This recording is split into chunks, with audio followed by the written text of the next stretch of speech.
신앙의 차이는 무엇일까요? 종교는 사람이 자신을 위해 만든 것이라고 한다면 신앙은 하나님의 부르심에 대한 응답이라고 할 수 있습니다. 이런 관점에서 보자면 종교인은 신앙의 구심점이 자기에게 있다면 신앙인은 이 신앙의 구심점이 하나님에게 있는 사람입니다. A.W. 토저는 신앙인과 종교인을 다음과 같이 일목요연하게 정리를 했는데요. 신앙인은 영과 진리로 예배하지만 종교인은 예배를 방청한다. 신앙인은 자신을 회개하지만 종교인은 다른 사람을 비판한다. 신앙인은 인격이 깊어지지만 종교인은 성질이 깊어진다. 신앙인은 주님의 음성에 귀를 기울이지만 종교인은 세상의 소리에 귀를 기울인다. 신앙인은 자신의 연약함을 자랑하지만 종교인은 자신의 강함을 자랑한다. 신앙인은 사람을 치유하지만 종교인은 사람에게 상처를 준다. 신앙인은 예수님으로 행복하고 종교인은 세상 것으로 행복하다. 이 사무엘 상하에 등장하는 가장 중요한 인물은 사울과 다윗이라고 할 수 있습니다. 이 둘을 통해 보여주고자 하는 의도는 명확합니다. 바로 사울과 같이 종교인으로 살아갈 것인가, 다윗과 같이 신앙인으로 살아갈 것인가. 여러분에게 묻겠습니다. 여러분은 종교인입니까? 아니면 여러분은 신앙인입니까?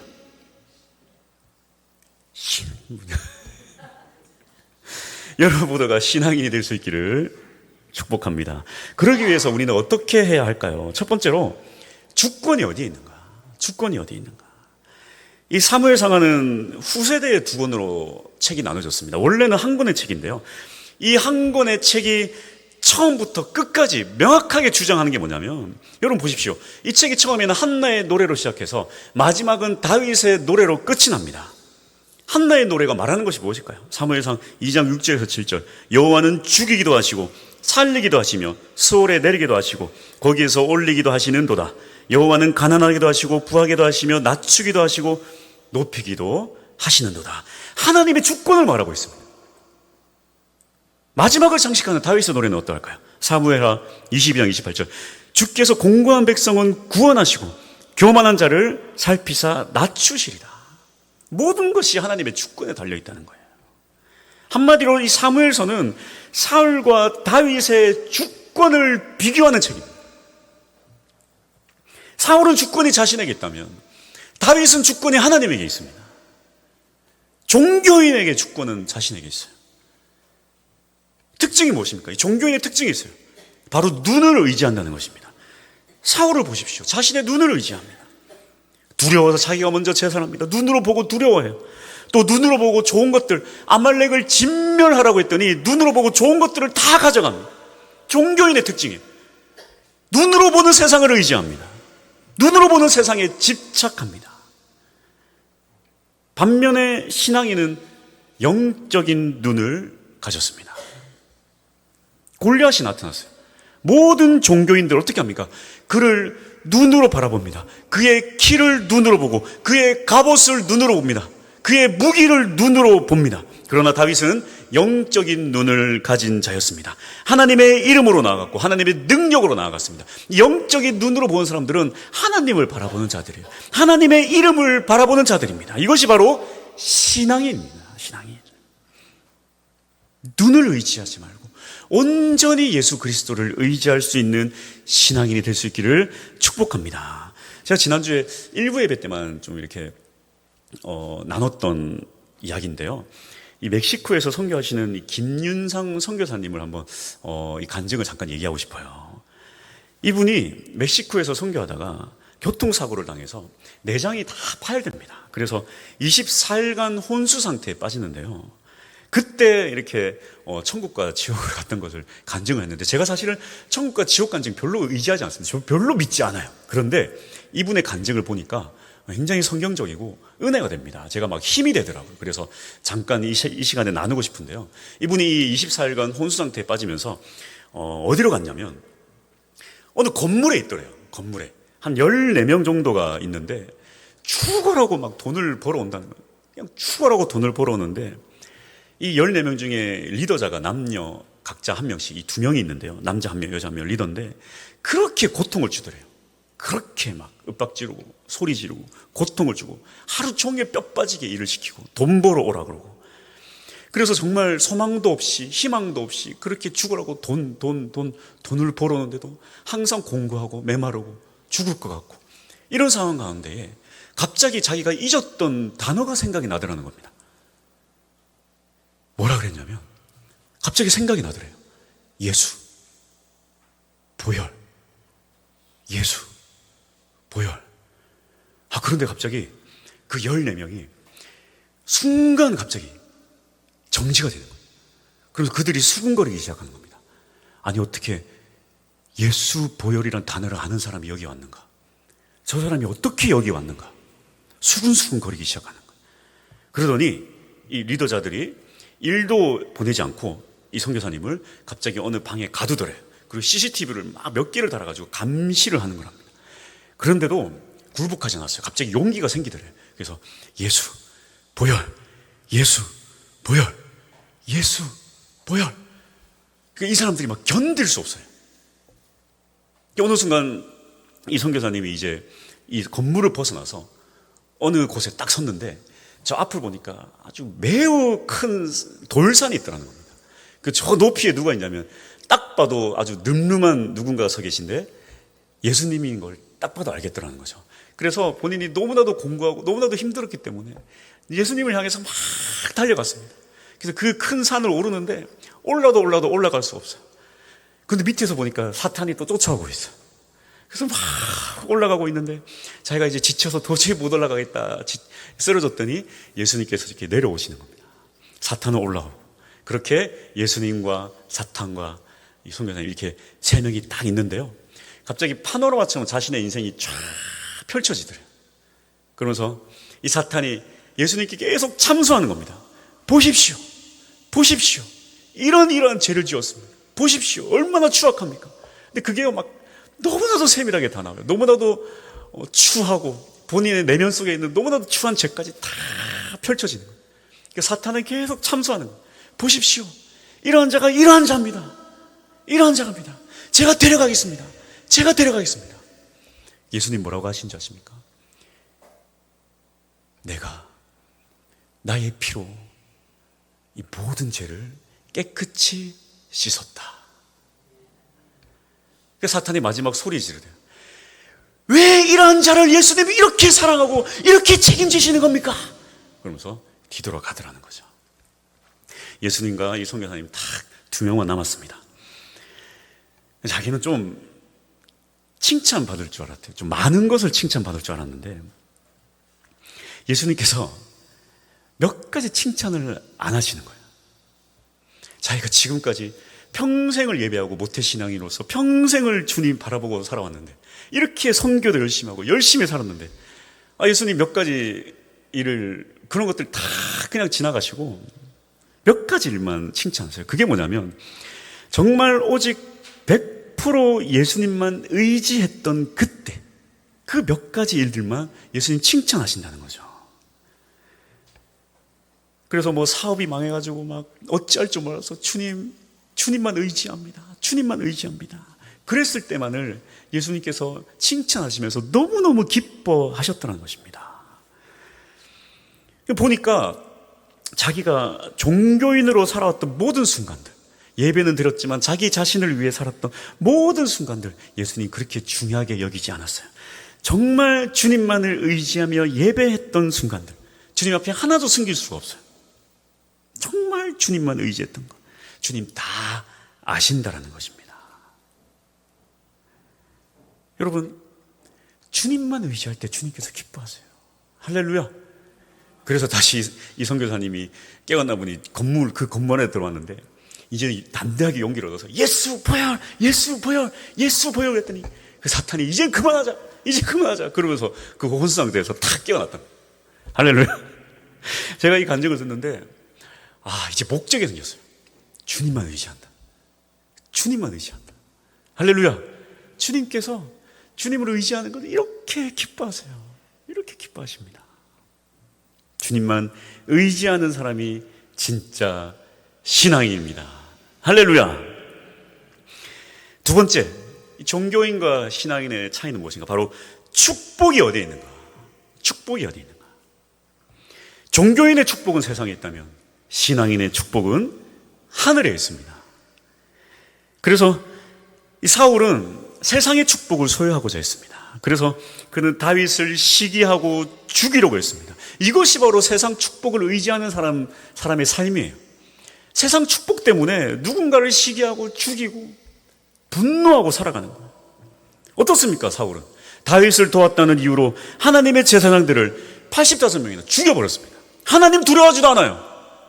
세상의 축복을 위해서라면 하나님도 버리는 것이 바로 종교인입니다. 그러나 신앙인의 축복은 하늘에 있습니다.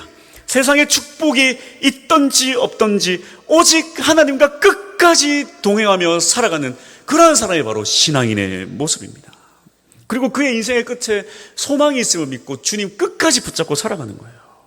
오늘 본문에서 이 다윗의 말년에 하나님이 다윗을 진노하세요. 하나님 진노하십니다. 여러분, 이 진노는 축복일까요? 저주일까요? 사울의 삶을 보십시오. 사울의 말년에 하나님 어떻게 하십니까? 하나님 침묵하십니다. 하나님 침묵하세요. 하나님에게 받는 가장 무서운 형벌은 침묵입니다. 사무엘상 28장 5절에서 6절입니다. 사울이 블레셋 사람들의 군대를 보고 두려워서 그의 마음이 크게 떨린지라. 사울이 여호와께 묻자오되 여호와께서 꿈으로도 우림으로도 선지로도 그에게 대답하지 아니하심으로. 얼마나 여러분 무서운 형벌입니까? 사울이 평생을 자기 마음대로 살다가 이 마지막 때에 죽음을 직감하고 정말 기댈 데가 없어서 하나님 붙잡고자 하는데 하나님 응답하지 않으세요. 하지만 하나님 이 번제한 다윗을 진노하십니다. 징계하세요. 하나님의 진노는 축복입니다. 왜 그럴까요? 하나님의 진노는 우리를 다시 하나님께로 돌아오게 하기 때문입니다. 다윗이 범죄했지만 그는 다시 하나님께 돌아와 회개하고 하나님께 영광 돌렸습니다. 잠언 3장 12절 말씀, 대저 여호와께서 그 사랑하시는 자를 징계하시기를 마치 아비가 그 기뻐하는 아들을 징계함 같이 하시느니라. 그럼 진노는 축복이에요. 진노는 종교인에게 주어지는 것이 아닙니다. 왜 그렇습니까? 종교인은 그것을 알아들을 기회가 없어요. 돌이킬 수 있는 마음도 없고 돌이킬 수 있는 그런 의지도 없습니다. 그러나 신앙인은 혹시 딴 길로 가더라도 하나님 그를 징계하시고 때려서라도 다시 바른 길로 인도하시는 분이십니다. 이러한 축복이 우리에게 있기를 소망합니다. 하나님의 징계를 두려워하지 마세요. 우리에게 진짜 중요한 것은 주님 의지하고 주님 바라보고 하늘의 축복을 누리는 것입니다. 끝까지 주님 바라보는 거예요. 그래서 주님 앞에 가는 그날 주님 품에 안기는 거. 이것이 진짜 축복이에요. 마지막까지 주님만 바라보고 살아가는 것입니다. 여러분 보십시오. 이 교회가요, 이 시대 교회가 막 싸우고 무너지고 말도 안 되는 일이 나요. 근데 가장 무서운 건 뭔지 아십니까? 하나님 거기에 침묵하신다는 거예요. 침묵하신다는 거예요. 그런데 하나님 징계하시더라도 이 교회를 다시금 주님 앞에 무릎 꿇게 하고 주님 앞에 나아가게 하는 그런 교회, 축복된 교회입니다. 우리의 삶도 마찬가지예요. 잘못된 길로 가는데 하나님 침묵하시는 사람, 불행한 사람이에요. 하나님 때려서라도 주님 품에 안기게 하는 사람, 축복된 사람입니다. 온전히 주님의 축복을 누릴 수 있는 우리 모두가 될 수 있게 축복합니다. 결론입니다. 다윗은 말년에 자신의 업적에 취해버렸습니다. 이스라엘과 유다를 통틀어서, 여러분 원래 이스라엘 유다 군대는요 왑지졸이었습니다. 모이지를 않았어요. 사람들이 군대에 참여하지 않아요. 그래서 사울 때는 많아야 30만 명, 적으면 3,000명, 1,000명, 600명. 그런데 이 다윗의 말년에 다윗이 궁금했습니다. 얼마나 군인들이 많을까? 세어보니까 몇 명입니까? 130만 명이에요. 다윗이 말년에 자신의 업적과 엄청난 군대의 숫자를 바라보며 그것을 의지하며 그것을 기뻐했습니다. 다윗만 그런 줄 아십니까? 이스라엘 백성들도요, 하나님 의지하지 않았어요. 오직 하나님만 의지했던 그 순수함이 사라져버린 것입니다. 그러나 다윗은 들을 귀가 있는 자였습니다. 하나님이 징계를 하심으로 그가 다시금 하나님께 돌아온 것입니다. 오늘 이 다윗의 모습을 통해 다시금 우리 모두가 이 신앙인의 모습을 되찾을 수 있기를 축복합니다. 어떻게 하면 될까요? 첫 번째로 오직 예수님만 의지하는 예배자가 되기를 소망합니다. 사무엘상 24장 25절입니다. 그곳에서 여호와를 위하여 제단을 쌓고 번제와 화목제를 드렸더니 이에 여호와께서 그 땅을 위한 기도를 들으심에 이스라엘에게 내리는 재앙이 그쳤더라. 여러분, 위대한 왕들의 마지막은 어떻게 마무리합니까? 그의 업적을 기리고 위대한 왕이다 칭송하고, 그렇게 이 역사의 위대한 왕들은 그렇게 마무리가 됩니다. 그러나 이 다윗의 마무리를 보십시오. 이상하지 않습니까? 다윗이 그렇게 위대한 왕인데요, 그의 업적으로 끝나지 않아요. 하나님 징계로 끝납니다. 좀 더 나아가 볼까요? 다윗의 마지막은 어떻게 마무리됩니까? 바로 하나님께 예배하는 것으로 마무리가 됩니다. 하나님께 예배하는 것으로 마무리가 돼요. 신앙인의 결국은 예배라는 것입니다.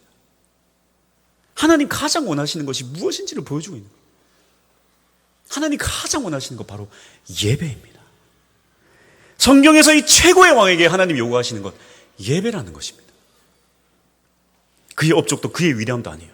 예배입니다. 예배. 네가 마지막까지 나에게 예배하는 예배자가 됐으면 좋겠다. 하나님 원하시는 게 바로 이것입니다. 진노가 사실 목적이 아니에요. 이 진노를 통해서라도 네가 예배하는 자가 되어야 된다. 예배하는 자가 되어야 된다. 이렇게 해서라도 예배자가 되는 게 여러분, 우리가 받을 최고의 축복입니다. 예배에 목숨 걸어야 할 이유가 바로 여기 있어요. 우리를 부르신 하나님의 목적이 바로 예배입니다. 여러분, 우리가 전도하는 이유가 무엇입니까? 전도의 목적도 바로 이것입니다. 바로 하나님과 아무런 관계없는 자가 하나님께 돌아와서 하나님께 예배드리는 예배자가 되게 하기 위함입니다. 천국이 무엇입니까? 천국은 지금 들어가는 거예요. 지금 하나님과 아무런 관계없는 자가 하나님을 예배하고 하나님께 돌아와 예수 그리스도를 왕으로 섬기고 나아가는 것, 이게 우리가 전도의 목적입니다. 지금 주님께 예배하기 위한, 이것이 바로 전도의 목적입니다. 하나님 다윗에게 원하신 것도 바로 이것입니다. 예배예요. 예배. 온전한 예배, 주님만 의지하는 예배. 이러한 예배자들 하나님 축복하십니다. 할렐루야. 두 번째, 하늘의 축복을 사모하십시오. 하늘의 축복은 무엇일까요? 하늘의 축복을 누린다는 것은 무엇일까요? 제가 이번 주에 이렇게 목사님들 시찰에 모임을 좀 다녀왔는데요, 한 명씩 나와가지고 인사를 하면서 자신을 소개하고 그런 시간을 좀 가졌습니다. 나이가 이렇게 많으신 목사님들이 많이 계세요. 그런데 목사님들이 하나같이 자식들 자랑을 하는데, 하나같이 자식들이 너무 잘 된 거예요.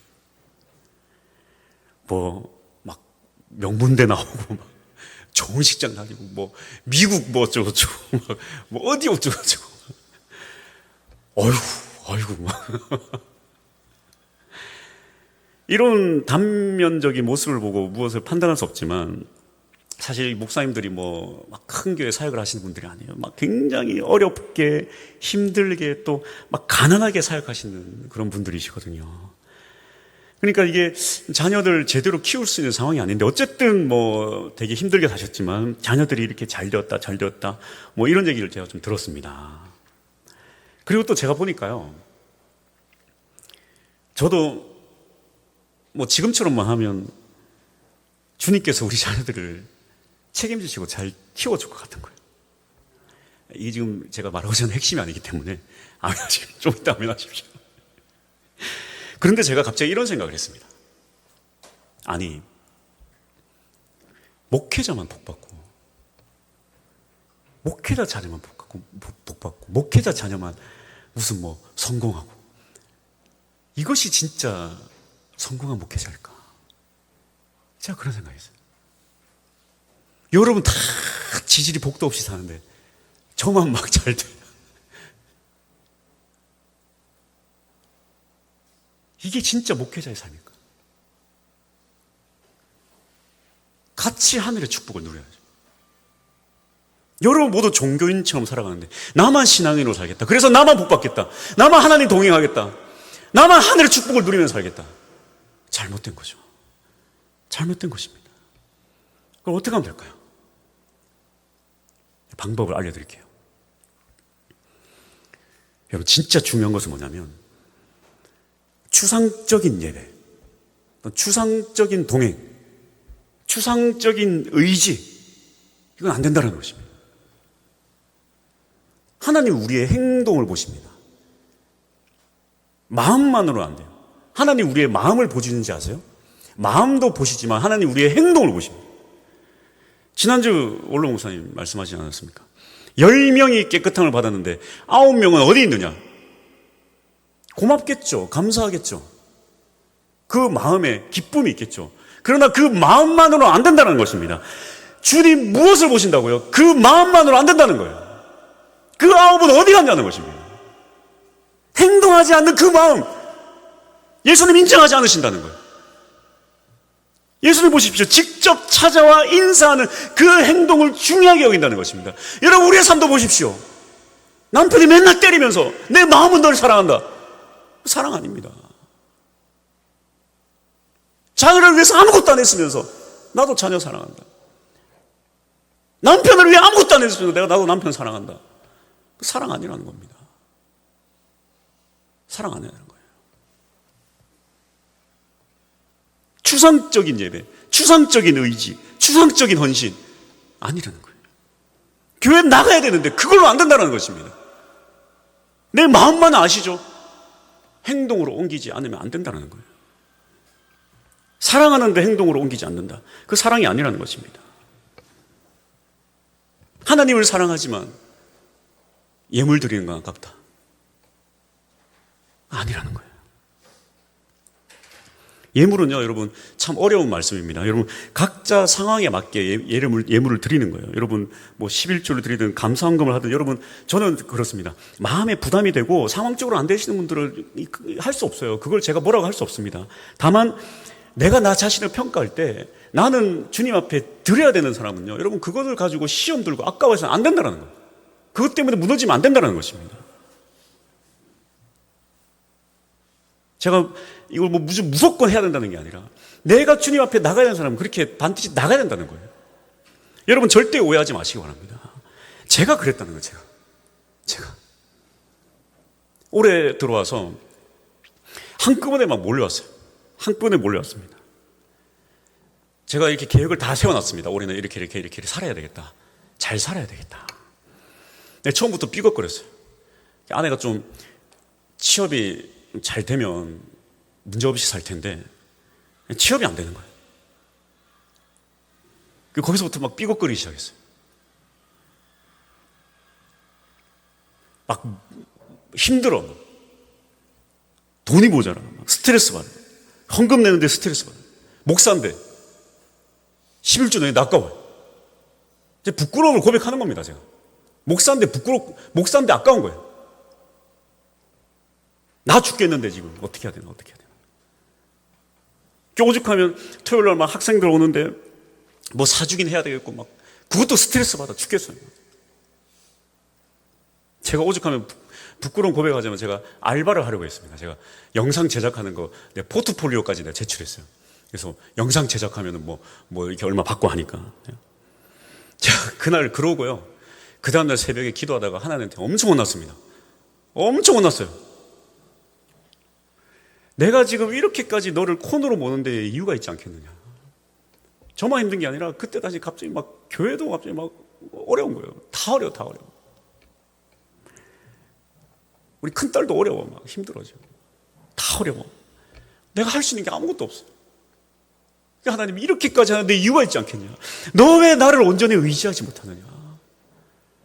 너 왜 나를 의지하지 못하느냐. 네가 나를 의지하면 책임지겠다. 회개했습니다. 그날. 또 그날 회개하는데 또 그날따라 아내가 와서 저한테 그래요. 나는 이제 주님만 의지하란다. 아유, 제가 갑자기 저만 굉장히 믿음 없어 보이더라고요. 제가 주님 의지합니다. 용서해 주시옵소서. 그때부터 스트레스 받지 않았습니다. 다 내려놨어요. 주님, 다 알아서 해주십시오. 주님 의지합니다. 하나님 어떻게 일하시는지 아세요? 제가 제 지갑을 꽉 가지고 있으니까 하나님 너 그거 내놔 제가 안 내놨거든요. 제 계획이 있습니다. 그런데 제가 그냥 주님 알아서 하십시오 하니까요. 주님 알아서 하시더라고요. 어느 날은 보험 낼 돈이 없어. 하나님 알아서 하시겠지. 채워주세요. 옛날 얘기가 아닙니다. 요 근래 얘기예요. 가스비 되는데 다 채워주세요. 교회 재정도 제가 지난주에 그랬습니다. 교회 재정 하나님 책임져 주십니다. 제가 지난주 선포했어요. 하나님 채워주세요. 자세한 건 나중에. 하나님 채워주세요. 하나님 책임지세요. 저에게 말씀하시는 거예요. 이렇게 채워주는데도 너 나를 못 믿겠냐? 주님 믿습니다. 주님 의지합니다. 이 지갑이 통과되니까 다 통과되더라고요. 오늘 세상 말 듣지 마십시오. 세상이 주일 성수를 이해합니까? 세상이 눈에 보이지 않는 하나님 의지하는 그 말을 세상이 이해하겠습니까? 하물며 세상이 무슨 예물 관련된 얘기하는 거, 여러분 그거 의지하지 마세요. 여러분하고 하나님과의 관계가 중요한 것입니다. 여러분하고 하나님 관계가 중요한 거예요. 제가 그때 제일 힘들었던 게 우리 큰딸이었습니다. 그 큰딸이 작년에 제가 마산에 내려오면서 우리 딸이 서울에 있으면서 페이스북에다가 그냥 글을 하나 올렸어요. 나 이제 시골 간다. 별 생각 없이 그걸 적고 마산에 내려왔는데 마산의 학교 친구들이 그 글을 읽고는 마산을 시골이라고 그랬다고 애를 왕따를 시켜가지고 내내 힘들었어요. 사실. 맨날 울어요. 집에 오고. 항상 저를 원망해요. 나 잘 지내고 있었는데 왜 여기 와가지고 나를 이렇게 고통을 주냐고. 내가 무슨 할 말이 없어요.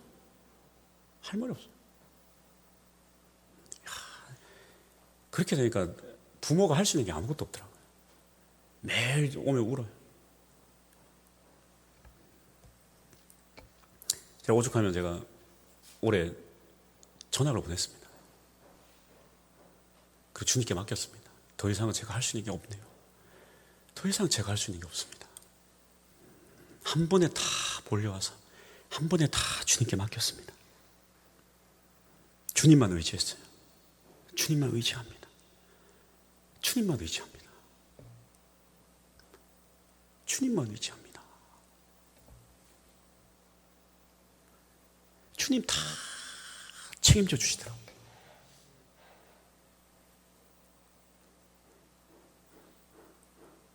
주님 함께 하세요. 부족한 거 다 주님께서 붙잡아 주세요. 자녀의 문제까지도 하나님 다 해결해 주세요. 이 축복을 저만 누려야 되겠냐고요. 이 축복 저만 누릴 수 없습니다. 왜 제게 하나님이 이렇게 하셨을까요? 우리 함께 하늘의 축복을 누렸으면 좋겠습니다. 하나님 우리와 동행하시는 거예요. 내가 너와 함께 한다는 걸 너 알았으면 좋겠다. 하나님 지금 여러분과 함께 계세요. 그리고 그 곁에서 주님께서 정말 원하시는 게 뭐냐? 정말 나만 의지했으면 좋겠다.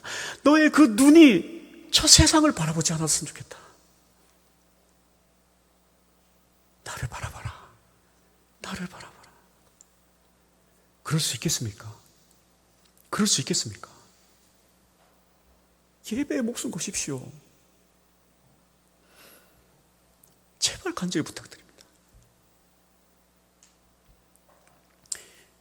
혹시 이 영상으로 보실 제 가족들이 있다면 그냥 교회 나가야 되는데 거기서 멈춰서는 안 돼. 교회 나가야지. 예배 드려야지. 그 결단도 없이. 그게 무슨 사랑이라고.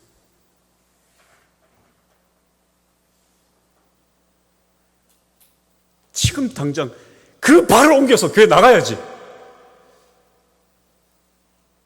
마음만은 하나님 사랑하는데.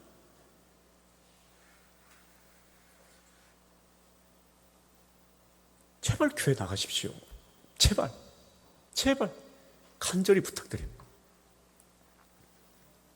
여러분 모두에게 말씀드립니다. 100% 주님 의지하십시오. 주님 여러분 인생 책임지세요. 저만 누릴까요? 저 누립니다. 지금 누리고 있어요. 하나님 제 인생 다 책임져 주세요. 근심 걱정 없습니다. 우리 모두가 이 축복을 누릴 수 있기를 축복합니다. 할렐루야.